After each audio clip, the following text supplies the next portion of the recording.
আরেক শ্রেণীর মানুষ পীর মুরিদের যে মাকাম শরীয়তের মধ্যে ছিল তার থেকে তারা ছড়ে ফেলেছে। একদল মানুষ তো এটা বলে আরে তরিকতের সাথে শরীয়তের কোনো সম্পর্ক নাই। আরেক দলের কথা হলো এটা মারেফাত অর্জন হয়ে গেলে ইবাদত বলতে নাকি কিছুই লাগে না। আরেক দল তো এমন এই পীর মুরিদের অন্তরে নিজেদের শিরকি আকীদাগুলো তারা প্রচার করে।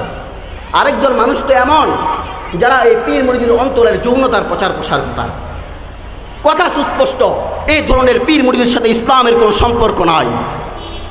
এই ধরনের তরিকতের সাথে কোরআনের তাসকিয়াতুন নুফুস হাদিসের ইহসানের কোনো মেহনত নাই। এই ধরনের পীর মুরিদের সম্পর্ক ইসলামী শরীয়তের মধ্যে নাই।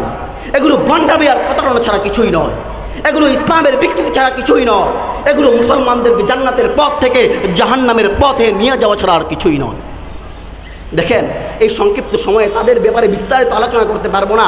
দেখেন, তাদের এক শ্রেণীর মানুষ যারা শরীয়তকে তরিকতের পরিপন্থী মনে করে, অথচ শরীয়তটা কেমনের শরীয়ত, যেই শরীয়তটা আপনাকে সবসময় মানতে হবে। সূরা জাসিয়ার 18 নম্বর আয়াতের মধ্যে আল্লাহ তাআলা কি বলছেন, সুম্মা জাআলনাকা আলা শরিয়াতিন মিনাল আমরি ফাত্তাবিহা। আরে আমি তোমাকে এমন একটা শরীয়ত দিয়েছি যে শরীয়তটা তোমাকে সবসময় মানতে হবে। দেখেন, আমাদের শরীয়তটা এমন একটা শরীয়ত যেটা সম্পূর্ণ পূর্ণাঙ্গ একটা শরীয়ত। তরিকতের মেহনত যদি করতে হয় শরীয়তের বিকল্প নাই, আর তরিকতের পূর্ণতা যদি চান শরীয়ত ছাড়া কল্পনাও করা যায় না। আরে কেন?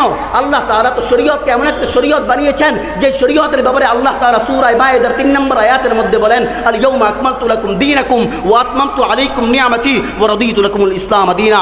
আমি আপনাকে এমন একটা দিন দিলাম, এমন একটা শরীয়ত দিলাম যে শরীয়তটা আমি নিজেই আপনার জন্য পরিপূর্ণ করে দিলাম। তাহলে দেখেন, এই পরিপূর্ণ শরীয়ত, আপনি যদি তরিকতের মেহনত করতে চান অবশ্যই আপনাকে মেহনত করতে হবে কি? শরীয়তের আলোকে। আরে আমি কেন? আরে শাইখুল কুতুবুল আরিফিন শেখ আব্দুল কাদের জিলানী রহমতুল্লাহ আলাইহি কাদেরিয়া সিলসিলার উৎপত্তি যেই ব্যক্তির মাধ্যমে হয়েছে তার একটি কথা ইবনে তাইমিয়া রহমতুল্লাহ আলাইহি মাজমুউল ফাতাওয়ার মধ্যে উল্লেখ করেন, লাবুদ্দা লিকুল্লি মুমিনিন ফি সাইরি আহওয়ালিহি মিন সালাসি আশিয়া মিন আমরিন ইয়ামতাসিলু ওয়া মিন নাহয়িন ইয়াজতানিবু ওয়া মিন কদরিন ইউরদা বিহি। দেখেন, শেখ আব্দুল কাদের জিলানী রহমতুল্লাহ আলাইহি কত বড় পীর ছিলেন। তারপরে তিনি কি বলছেন? তিনি বলছেন সব সময় মানুষকে 3টা জিনিস অবশ্যই মানতে হবে। আল্লাহ যে আদেশ করেছেন তা মানতে হবে, আল্লাহ যে নিষেধ করেছেন তা ছাড়তে হবে, আল্লাহ যে তকদীরের ফায়সালা করেছেন সেই তকদীরের ফায়সালার উপর সন্তুষ্ট থাকতে হবে। তাহলে পেলেন? তাহলে শরীয়ত যদি আপনাকে তরিকত যদি মানতে হয় শরীয়ত ছাড়া কল্পনা করা যাবে না। তরিকতের পূর্ণতা যদি চান অবশ্যই শরীয়তের আলোকেই করতে হবে। আরেক শ্রেণীর মানুষ যারা বলে মারেফাত অর্জন হয়ে গেলে নাকি ইবাদত বলতে কিছু লাগে না। আরে মারেফাত আমাদের রসুল থেকে আপনার বেশি হয়ে গেছে। আরে রসুল দেখেন কেমন ইবাদত করছে। শামাইল তিরমিজির এক হাদিসের মধ্যে আছে রাসূল করিম সাল্লাল্লাহু আলাইহি সাল্লাম এই পরিমাণ ইবাদত করছেন হাত্তা তারিমাত কদামা, তার পা মুবারক ফুলে যেত। আয়েশা রাদিয়াল্লাহু আনহা এসে জিজ্ঞেস করলেন, হে আল্লাহর রসুল, আপনি এত ইবাদত করেন অথচ আল্লাহ আপনার সমস্ত গুনাহ তো মাফ করে দিয়েছেন। রাসূল করিম সাল্লাল্লাহু আলাইহি ওয়াসাল্লাম কি উত্তর দিচ্ছেন? আরে আফালা আকুনু আবদান শাকুরা, আমি কি শুকরগুজার বান্দা হব না? আরে ঈসা আলাইহিস সালাতু ওয়াস সালামের কথাই ধরুন, তিনি বলছেন কোরআনের এক আয়াতের মধ্যে আছে কদ আওসানি বিস সালাতি ওয়াজ যাকাতি মা দুমতু হাইয়া।